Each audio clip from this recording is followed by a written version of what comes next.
magalan. Jesse ko lang yun. Jessie, ulitin ko ba ang katanungan? Ilang taon na po kayo? Ako po ay 4 na po na ngayon. 4 na po. Pala nito. 4 na. Patay ka na nun. 4 na. Wait lang! Ito na! Labing 4 na taon na ngayon. Sa kasalukuyan. Okay po, Miss Jessie. Ilang taon na po kayo nagsasama ng inyong asawa? Ilang taon Ito ang calculator. Hindi, hulaan nyo na lang. Well, siguro mga 20 years, gano'n. Mga 15 years. 15 years. Mga 15 years na. Kasal ba? taon. Kasal ba? Labing limang Taon. Hindi dapat kasi, Saan ba? ang tanda mo na 40 ka. 25! Bakit mga 35 lang eh, no? Oo, Ikaw mga 50. 50 ganun. kasi Oo. di ba? Saktong Hindi, edad 30 years kasi old lang magkasawa, ako. 20 years old. old. Pwede, 30. 30? Kasi Bakit nagkasawa ako. 35 na lang? Sabihin, 30 nga kasi nagkasawa ako kunyari mga 22.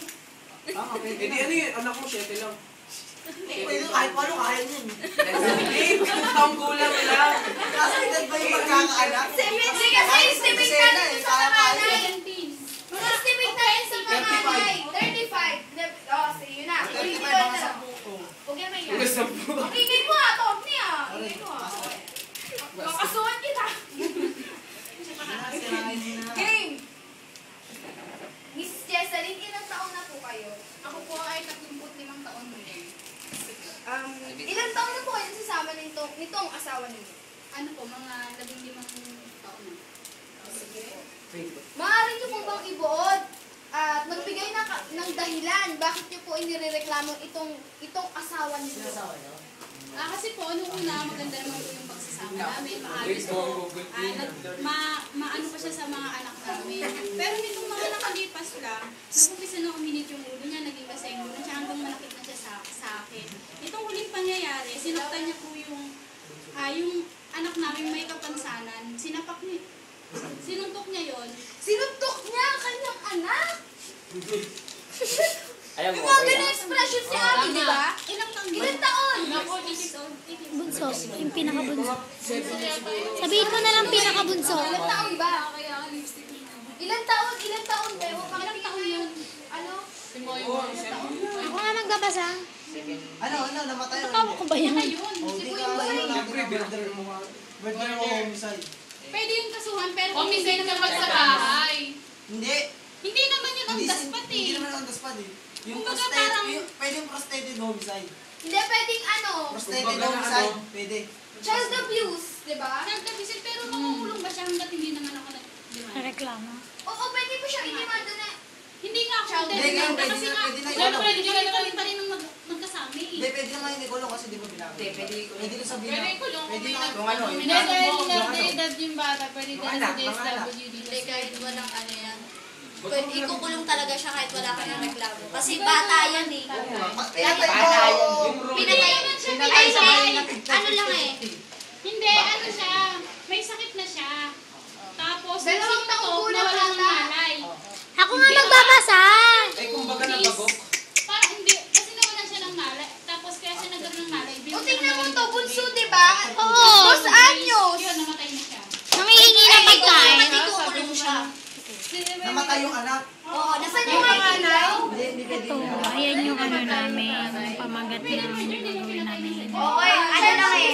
Makalipas naman. Hindi, hindi siya, hindi pinatay ng ano. 6 lahat ng mga bata. Ang dalawang pinakamatanda. Tapos Child kinabukas. abuse nga. Child Pero yung abuse. sa aktong na... Tsaka Talagang inano. Tapos doon aktong namatay. Pwede rin, di ba sa babae, pananak sa babae, may bukas na ba? May Meron. Walang batas doon. Ay, may batas din doon. Human trafficking. God. Ay, kasama sa human trafficking yun, baka di mo alam. Oo na nga, ang sinasabi ko pananak sa babae, hindi naman ano. Okay, game na. Okay, game. Ilan taon na po itong anak ninyo na sinaktan, sinabak? Dos na dosi. Alam ko dosi. Dos, baby pa yun. Hindi, walo lang yun. Alam ko, Anak mo walo. yun. Maliit na babae, 8. Lahat naman sila maliit eh. Ikaw lang malaki dyan eh. Wait lang, ito na nababasa ko na eh. Pali.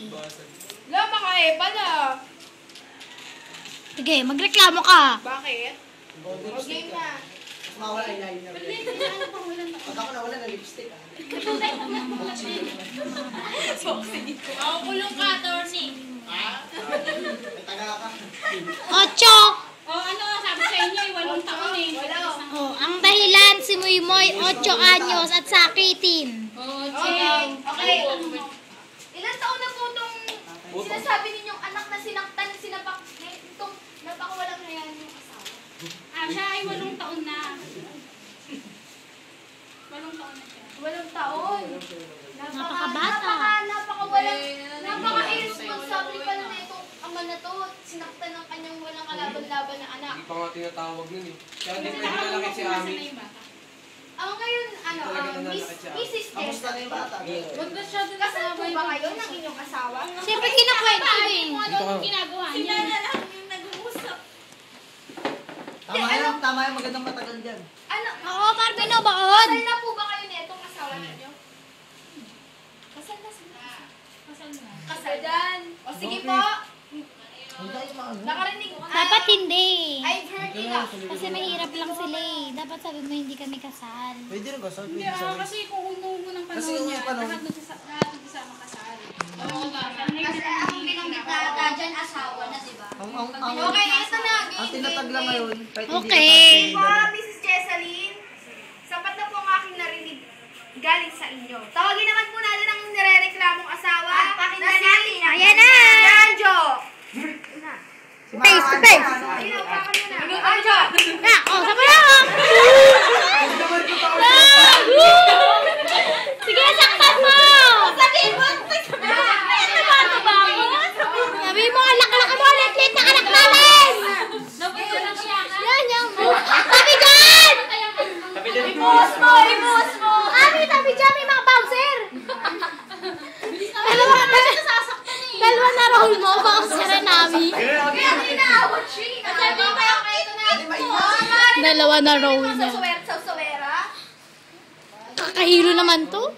Asawa! Hindi naman po sinaktan at bakit niyo po sinasaktan yung mga anak? Low bat. Nag-a-addict na to. Hindi siya Lasenggo siya. Lasenggo, Pwede may naman. bisyo, Sabi mo, gano'n. dala lang ng lasing kasi baloktot kailangan May nila. Sabi mo, hindi ko naman po sinasadya yung mga nangyari. Hindi ko alam ang mga pangyayari dahil lasing ako nung nagawa ko yun. Naniniwala ka ba na pag ikaw ay lasing, hindi mo alam ang iyong ginagawa? Hindi mo pwedeng hindi sabihin hindi mo alam. Sapakan mo dali. Dahil pag tumatabi ka nga sa akin, alam mo yung ginagawa. Ay!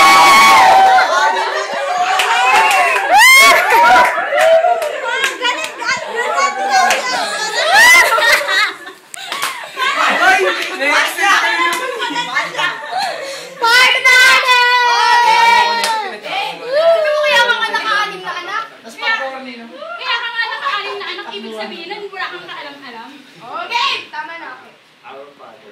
Pakinggan muna na. Sabi po sa akin ng inyong asawa na nagre-reklamo na sinapak niyo daw po ang inyong walang kalaban-laban na Walang kamalay-malay. Walang kamalay-malay na 8 anyos na anak. Ano po ba ang kasalanan ng Alam niyo batang pa yun? pong may sakit ito at mahina.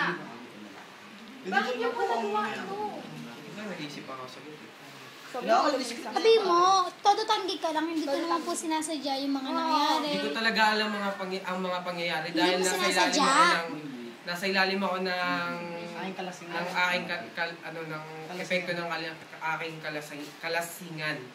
Pero hindi mo pwedeng hindi sabihin hindi mo alam, nakauwi ka nga eh. Eh di kung hindi mo alam yun, hindi ka pa makakauwi. Ibig sabihin, alam mo yun. Hindi pwede niya rin kasi. Kunyari, Bala hindi siya. ako pare, ganun, yung mga kasama niya uminom. Dapat medyo baloktot yun sa kanya. Medyo dapat baluktot yung dapat bumatay na ba? Hindi, nagbago na nga daw siya dun. Hindi pa siya nagbabago. Nagbago na siya. Nagbago na siya. Sabihin Kaya lang mo. galit ka pala sa kanya dahil dahil sa kadahilan ng namatay ang kanyang anak. Hindi, kumbaga magpapakumbaba na lang siya. Oo. Sabi mo nga, hindi mo naman, sabi mo hindi mo naman akalain na gano'n yung mangyayari. Hindi, kung magkasahuli, papatawarin siya. Kasi papasok pa yung mga anak. Papasok pa yung mga anak. Magiging masaya kami. Parang ano, kasama nga kami. Happily ever after. Tapos ipapasok na may anak ko. Sige, wait lang. Hindi lima na lang namatay isa. Oo. Okay. O sige. Bunso pangalan naman. Hindi mo ba binubugbog ang iyong mga ibang anak?